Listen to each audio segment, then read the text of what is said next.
Hey, welcome back. In this video, I'm excited to introduce to you the polar coordinate system. While the polar coordinate system isn't technically a trigonometry concept, we need trigonometry to translate between the polar coordinate system and the rectangular coordinate system. And the polar coordinate system works really well with trigonometric functions because of their periodic nature.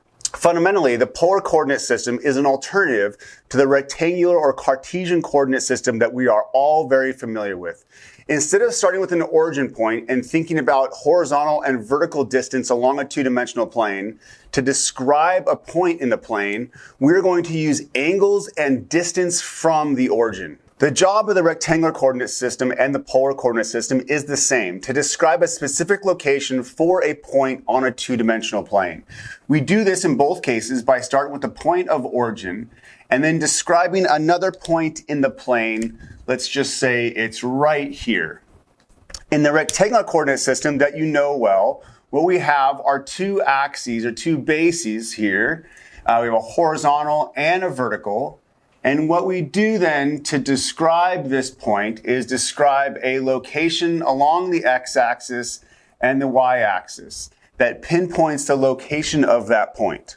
In the polar coordinate system, what we do instead is we first denote the straight line distance from the origin point to that point right here, and then also the angle off of zero that point is from this angle right here can be considered zero, as we have with the unit circle and other angles. Just like in the rectangular coordinate system where we list these ordered pairs of the x value or horizontal distance from the origin point and then the vertical, when we write it in polar coordinates, what we will write is r, or that straight line distance from that point to the origin here, and then the angle. Before we do a deeper investigation of the relationship between the polar and rectangular coordinates, which is extremely important to understand at this point, I want to just ground us with a couple example points right here so you understand what it's mean to be a point described or a location on the two-dimensional plane to be described in polar coordinates. So I have three examples right here. I have 2 comma pi over 3. Again, this 2 value is this what we call the radius or this length from the origin. Importantly, not really that importantly, but I just want to make a point here, is that in polar coordinates, we actually call this origin point a pole. But in this first point right here, we have a radius of 2 or a distance from the pole of 2 and an angle of pi over 3. And so when we go to graph this point, what we're going to do is we're going to go at an angle of pi over 3. This dotted line is just going to help me for reference. This is my thinking of this angle as 0. That's about pi over 3. The point is 2 units in direct line distance from the pole here. And using this as some kind of measure, I would say that's about it right there. So that point right there would be 2 comma pi over 3. Again, I've described a specific location on the two-dimensional plane, but using only an angle. The angle is this angle right here, and a distance from the origin or the pole. Another example will be 3 comma 3 pi over 2. 3 pi over 2 is this angle going directly down right here. The 3 tells me the distance from the pole, so 1, 2, let's say it's right about there somewhere.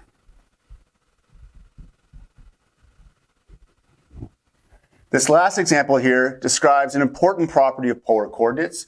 Again, the description is the 3 and the 2 here are this distance, this straight line distance between the pole and the point right here. Then the question becomes, what do we do with negative radius values or negative r values? And the statement is actually, what we'll do in this case is we just think about this as negative or 2 units in the opposite direction of the angle described here. So if I wanted to graph this point, what I'm first going to do is think about where the angle of pi is. So my angle of pi is over here. It's 180 degrees off of 0.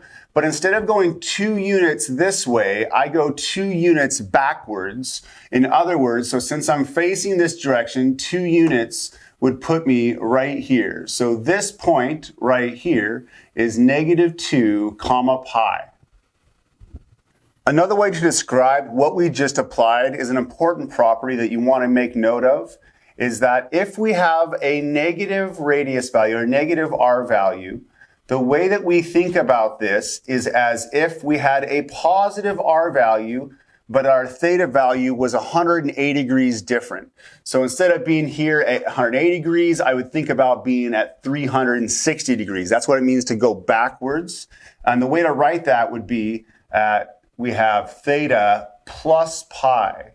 Meaning, so in this case right here, how we would translate that for this application is that -2 comma pi, this point right here, is exactly the same as 2 comma 2 pi, or if we added a pi to this angle value right here. So importantly, this point is actually exactly the same as 2 comma 2 pi.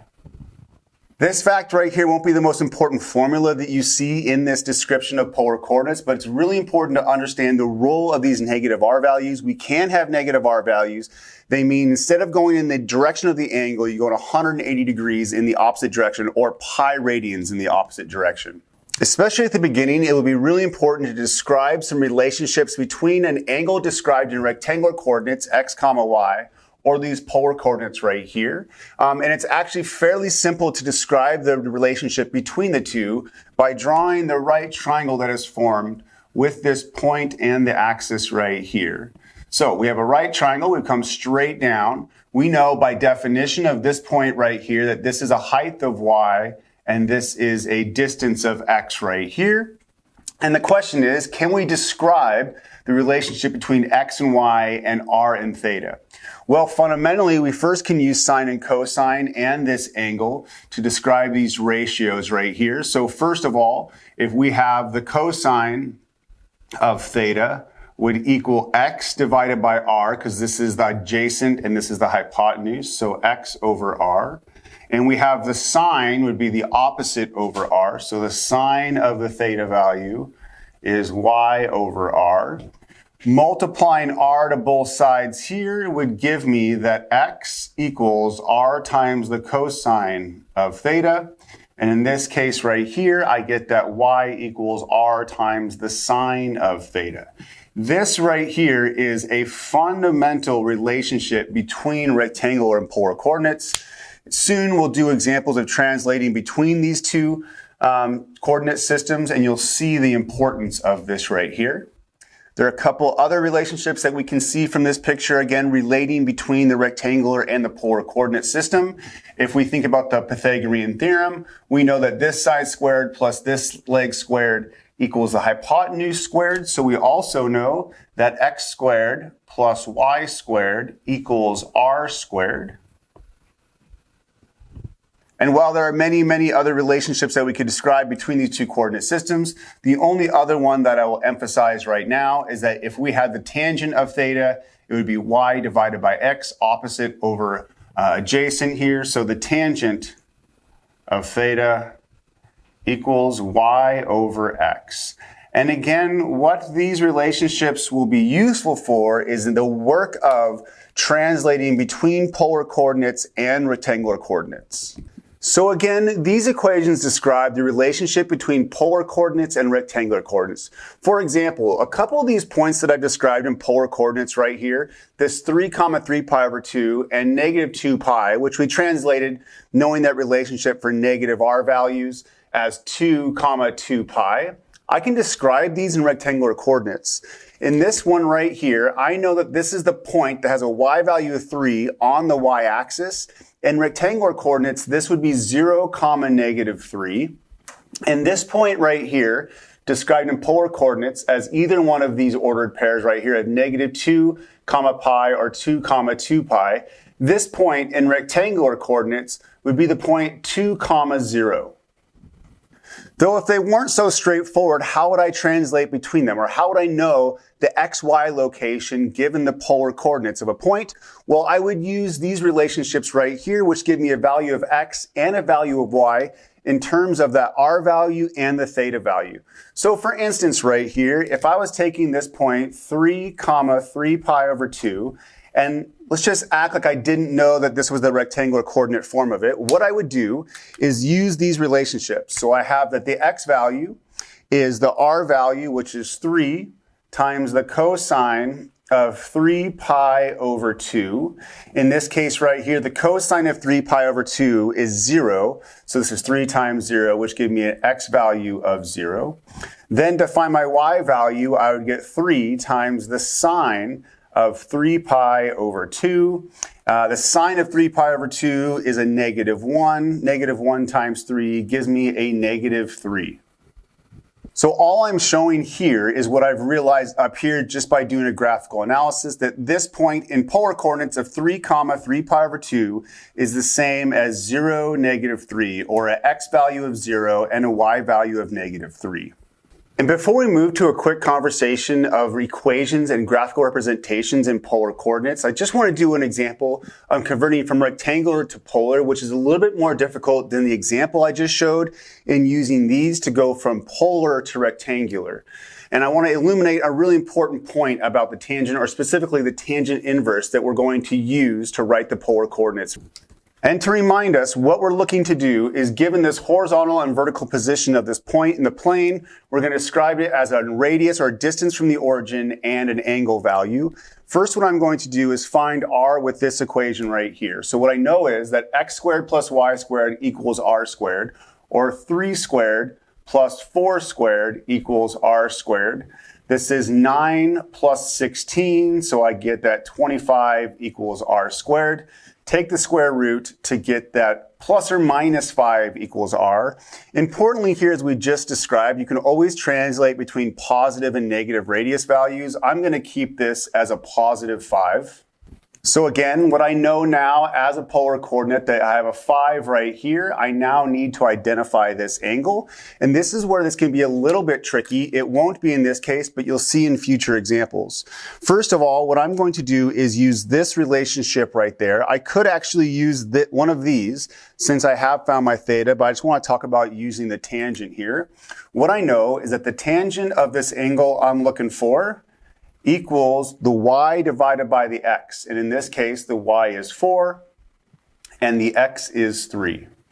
The way that I solve this for theta would be to take the tangent inverse. So I know that theta equals the tangent inverse of 4/3. And making sure when I do that, I have my calculator in radians. What I got is 0.927. Giving me that in polar coordinates 3 comma 4 is 5 comma 0.927. Importantly here, this worked out just fine when I was using the tangent inverse because of where this point 3 comma 4 landed in the first quadrant. The tangent inverse will output angles in either the first or the fourth quadrants. To remind us of this real fast, just think about a unit circle right here. Every time we take the tangent inverse, we're restricted to finding angle values between the first and the fourth quadrants right here. Specifically, strictly, the range of the tangent inverse is negative pi over 2, not including negative pi over 2, and pi over 2. Meaning that if we wanted to find the polar coordinates of a point that's not in one of these quadrants right here, we're going to have to use an important property, the fact that tangent has a period of pi. So importantly, what we're going to use is the fact that the tangent of any angle is equal to the tangent of that angle plus pi. So what we'll have to do is, if our rectangular coordinates were in either the second or the third quadrant, we're going to have to add pi to the theta value we get out here to actually get the right angle for the point we're looking for. Alternatively, we could use the negative r to take care of that. But I just wanted to denote this little bit of awkwardness when going from rectangular to polar, that we're restricted by our use of the tangent inverse, also the cosine and sine, but we'll focus on the tangent inverse right here.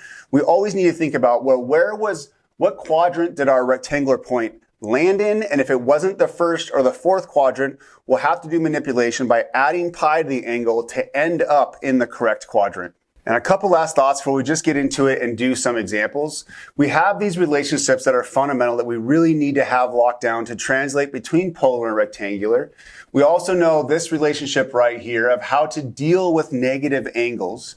But I also want to describe, if I haven't emphasized it before, because we have these coterminal angles, is that you can describe the same point in many different ways. And this is different than the rectangular coordinate system. And again, it's because if I have something like 360 degrees, that's the same as 720 degrees. So we have these angles. Importantly, if we have an R value, the same R value, and we take our theta and we add 2k pi, we're going to get exactly the same point as this right here. So adding any multiple of 2 pi to this angle will end up giving us exactly the same polar point.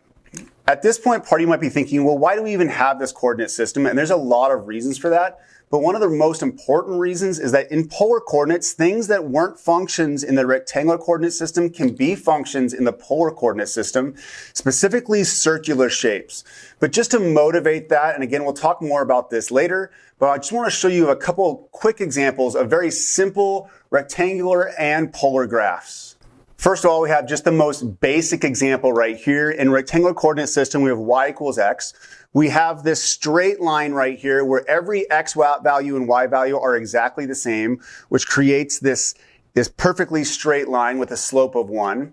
In the rectangular coordinate system, if we have r equals theta, what this means is the distance you are from the pole is identical to whatever angle you have. And what we see, we have this beautiful spiral that as we change the angle, the radius or the distance we are from the origin is exactly the same. So the more we turn, the bigger our spiral gets.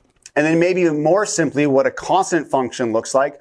We know that y equals 3 is this perfectly horizontal line where every output or y value is 3, given any x value right here. So we have a straight flat line that is in some way a translated version of that x-axis right there.